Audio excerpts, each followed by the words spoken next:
Tell us what you liked about the president's speech first.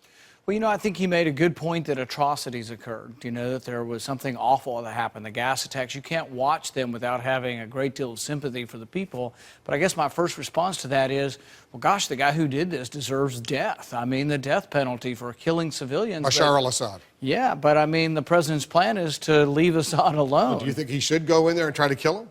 Well, the thing is that I think his plan, though, is to spare Assad, to leave the regime in place.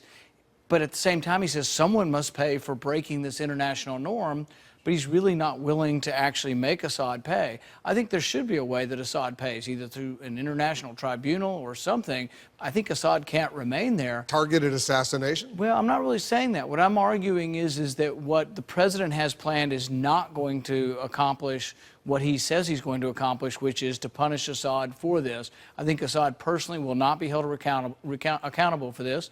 I also think that even if the diplomatic solution occurs, that he still may not be accountable because it may still leave him in place. You hope that this Russian initiative works, right? I do. I think that the military option, it has no clear military objective. I think if we bomb Assad, I think it'll be more likely that the country becomes more unstable, refugees become worse, perhaps Israel gets attacked. And I think also the real danger to bombing Assad is that the chemical weapons may become loose within the country and may be taken over by either terrorists or Al-Qaeda. Because the president has a different analysis. Let me play a clip from what we just heard from the president.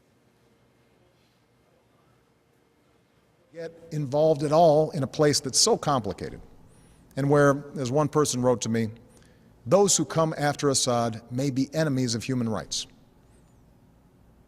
It's true that some of Assad's opponents are extremists, but Al-Qaeda will only draw strength in a more chaotic Syria if people there see the world doing nothing to prevent innocent civilians from being gassed to death.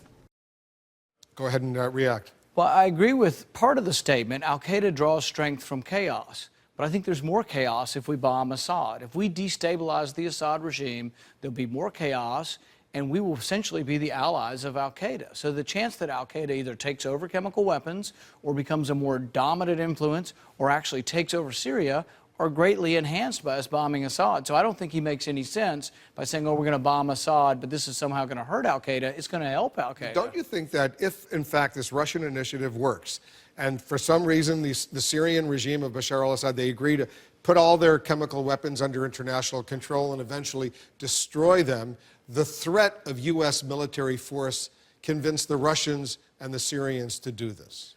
Maybe. The alternative explanation is, though, that the people who've been wanting to bomb Assad for the last 3 weeks, we would have never gotten to this possible diplomatic solution. So you welcome the president's decision to go to Congress? Yes, absolutely. That's the constitutional manner. You have to have congressional authority before you go to war, unless we're in imminent danger. Is there any congressional authority, any resolution you could vote for? If American interests are involved, American soldiers, American business, American citizens, a direct threat to an ally, a NATO ally, Israel, all of those things, there's a lot of American interest in the Middle East that I would say a lot of would people get us in Israel, involved. as you know, are nervous right now. They got gas masks. They're worried about what's going on in Syria. But here's my question is, I think they're more at risk if